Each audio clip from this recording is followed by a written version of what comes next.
इस बीच आपको बता दें, दिल्ली शराब नीति मामले में अरविंद केजरीवाल को आज एनफोर्समेंट डायरेक्टरेट के सामने पेश होना है। जैसे कि हम आपको बता रहे हैं, ईडी ने उन्हें 9वीं बार समन भेजकर आज पूछताछ के लिए बुलाया है।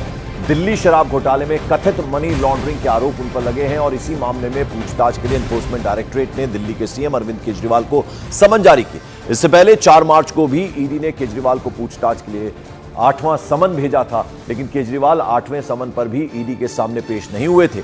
इससे पहले पिछले साल 2 नवंबर, उसके साथ साथ 21 दिसंबर और इस साल 3 जनवरी, 18 जनवरी, 2 फरवरी, 14 फरवरी, 22 फरवरी और 4 मार्च को भी ईडी ने केजरीवाल को पूछताछ के लिए समन जारी किया था। लेकिन 8 बार अरविंद केजरीवाल ईडी के जो समन भेजे गए थे वो पेश नहीं हुए ईडी के सामने और लगातार आम आदमी पार्टी की तरफ से ये कहा गया कि ये पूरी तरह से जो समन है वो गैर कानूनी है, इनका कोई आधार नहीं है। और साथ ही साथ ये भी कहा था कि जो मकसद है वो सिर्फ गिरफ्तारी का है, किसी तरह की इन्वेस्टिगेशन नहीं होगी। आज पेश होना है जावेद, और जैसा कि आप बता रहे हैं कि उम्मीद कम लग रही है और अभी तक जितने तर्क दिए जाते हैं आम आदमी पार्टी की तरफ से साफ गैर कानूनी कहा जाता है। और वो ये भी कहा जाता है, उनके जो मिनिस्टर्स हैं आम आदमी पार्टी को, वो ये कहते हैं कि मकसद सिर्फ गिरफ्तारी है, इन्वेस्टिगेशन नहीं है, जांच नहीं है। देखिए, बिल्कुल कल भी जब इस मामले की सुनवाई हुई थी तो कोर्ट ने ये पूछा था कि आप पेश क्यों नहीं हो रहे। अरविंद केजरीवाल की तरफ से वकील अभिषेक मनु सिंघवी ने कहा कि 10 समन इस मामले में अब तक आ चुके हैं, 9 समन आबकारी नीति मामले में और एक जल बोर्ड का मामला है, उसमें उन सभी समन का जवाब दिया गया है। वो वीडियो कॉन्फ्रेंसिंग से पेश हो सकते हैं। उन्होंने कहा कि पेश होने में दिक्कत नहीं है, लेकिन हमें प्रोटेक्शन चाहिए। प्रोटेक्शन मतलब गिरफ्तारी से। लेकिन ये इतना ही संदर्भ कल कोर्ट में हुआ और उसके बाद मामला आगे बढ़ा और कोर्ट ने बिल्कुल। और जावेद, आज देखना होगा, जैसे कि आप बता रहे हैं, कुछ देर बाद ये खबर सामने आएगी कि आज भी वो पेश होते हैं या फिर नहीं। फिलहाल आपका बहुत बहुत शुक्रिया, आप नजर बनाए रखें। इस बीच मॉर्निंग प्राइम में बड़ी खबर आ रही है पाकिस्तान से। पाकिस्तान के ग्वादर पोर्ट से ये खबर है और खबर यह है कि वहां बलूचिस्तान के विद्रोही गुट के लड़ाकों ने बहुत बड़ा हमला कर दिया।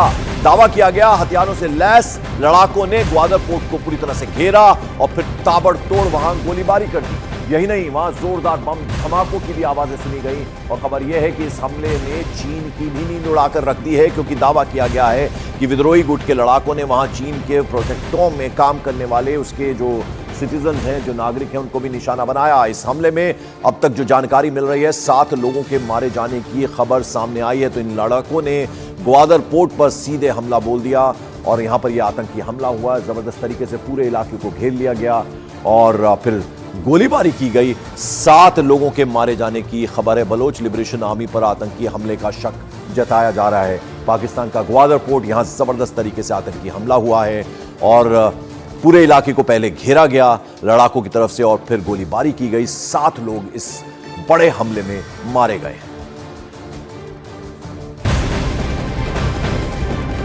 और इस बीच बड़ी खबर, पाकिस्तान के ग्वादर में हुए आतंकी हमले के बाद आतंकी संगठन बलूचिस्तान लिबरेशन आर्मी ने चीन को लगातार ऐसे हमले होने की धमकी दे डाली है। इस आतंकी हमले में पाकिस्तान की खुफिया एजेंसी ISI के 6 ऑफिसर समेत 12 से ज्यादा लोग मारे गए हैं, जबकि 8 आतंकवादियों के भी मारे जाने की खबर आ रही है। तो आपको बता दें, ये बड़ा हमला, अब जो जानकारी आ रही है वो ये है कि चीन को एक तरह से बलोच लिबरेशन आर्मी है, उन्होंने ऐसे और हमलों की धमकी दे डाली है। और इस आतंकी हमले में पाकिस्तान की जो खुफिया एजेंसी ISI 6 ऑफिसर्स, उनके 12 लोग कुल मिलाकर मारे गए हैं, जो जानकारी मिल रही है, जबकि 8 आतंकवादियों के भी मारे जाने की खबर है। यानी दोनों तरफ से फिर गोलीबारी हुई है और ग्वादर में ये बड़ा आतंकी हमले का मामला है और इसमें बलोच लिबरेशन आर्मी जो है उसकी तरफ से ये धमकी दी गई है चीन को।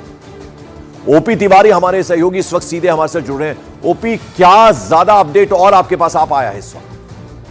देखिए, मैं आपको बता दूं कि बलूचिस्तान लिबरेशन आर्मी ने चीन को स्पष्ट कर दिया है कि अगर वो अपना CPEC का प्रोग्राम अगर ग्वादर और बलूचिस्तान में आगे बढ़ाएगा तो उसे इसके गंभीर अंजाम भुगतने होंगे। और इसमें दूसरे सबसे बड़ी खबर ये है कि ISI का जो स्टेशन डिप्टी कमांडर था आतंकवादियों के अटैक में, वो भी मारा गया। इसमें ताजा अपडेट ये है कि जो ISI का डिप्टी कमांडर था वो भी इस अटैक में मारा गया। आतंकवादियों के 8 आतंकवादी इसमें मारे गए हैं और 1 दर्जन से ज्यादा सुरक्षाकर्मी मारे गए, इसमें 6 ISI के लोग शामिल थे। फिलहाल बलूचिस्तान लिबरेशन आर्मी के आतंकवादियों की खोज अभी भी जारी है और अब पाकिस्तानी सेना जगह जगह छापेमारी कर रही है। पंकज, शुक्रिया इस अपडेट, इस जानकारी के लिए आपका ओपी तिवारी।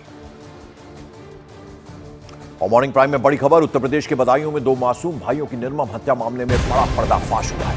आरोपी साजिद आयुष और अहान पर 23 बार वार किया था। साजिद ने धारदार हथियार से गर्दन पर वार करने के बाद दोनों मासूमों के सीने, पीठ, हाथ, पैरों पर कई बार वार किए थे। मासूमों की पोस्टमार्टम रिपोर्ट से पर्दाफाश हुआ है।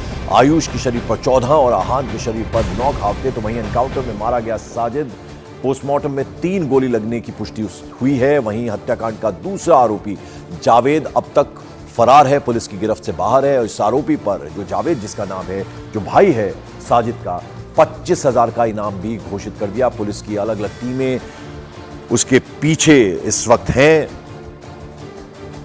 अमित सिंह हमारे सहयोगी फोन लाइन पर हमारे साथ। अमित, क्या कुछ अपडेट मिल पाया है? जावेद के बारे में कुछ इंफॉर्मेशन पुलिस को लगी है, और अब जो पोस्टमार्टम रिपोर्ट आई है दोनों बच्चों की, कई वार, एक के बाद एक कई वार अलग अलग जगहों पर शरीर के किए गए साजिद के द्वारा, और साजिद को जो मुठभेड़ में मारा गया है उसको 3 गोलियां लगने की पुष्टि हुई है। क्या और इसके अलावा अपडेट?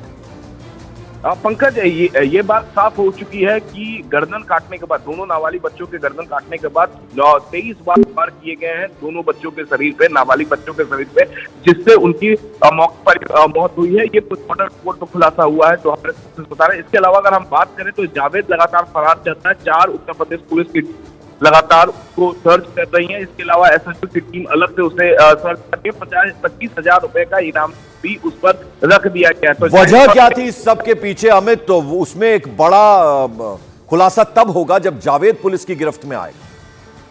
जी हाँ, बिल्कुल पंकज, जब जावेद पुलिस की गिरफ्त में आएगा तब एक बड़ा खुलासा होगा और रियल मोटिव मालूम चल पाएगा कि आखिरकार इस हत्याकांड को अंजाम क्यों दिया गया था। क्योंकि मुख्य आरोपी साजिद पुलिस टीम पर फायरिंग किया, जवाबी कार्रवाई में उसकी मौत हो गई। अब केवल जावेद बचता है जो ये खुलासा कर सकता है कि आखिरकार डबल मर्डर को अंजाम क्यों दिया गया, वारदात को अंजाम क्यों दिया गया। क्योंकि जिस दौरान साजिद हत्याकांड को अंजाम दे रहा था उस दिन उस समय जावेद जो है, बिल्कुल, तो जैसे ही जावेद गिरफ्त में आएगा तो पता चलेगा मोटिव क्या था, किस वजह से इतने निर्मम तरीके से 2 मासूमों की हत्या की साजिद ने।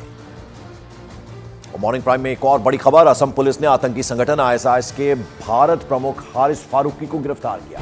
फारूकी के साथ उसके साथी रेहान को भी असम पुलिस ने अपनी गिरफ्त में लिया है। दोनों को बांग्लादेश की सीमा पार करने के बाद गिरफ्तार किया गया है। एनआईए को दोनों की तलाश थी और अब असम पुलिस इन्हें एनआईए को सौंप देगी। हारिस फारूकी देहरादून का रहने वाला है, जबकि उसका साथी रेहान ये पानीपत का रहने वाला है, जिसने अपना धर्म बदल लिया था, जबकि उसकी पत्नी बांग्लादेश की सिटीजन है, नागरिक है। दोनों देश विरोधी कई साजिश में इससे पहले भी शामिल हैं। तो इन दोनों को, हारिस फारूकी और रेहान को, जो साथी है हारिस फारूकी का, इन्हें गिरफ्तार कर लिया गया है और अब एनआईए को सौंपा जाएगा हारिस फारूकी को।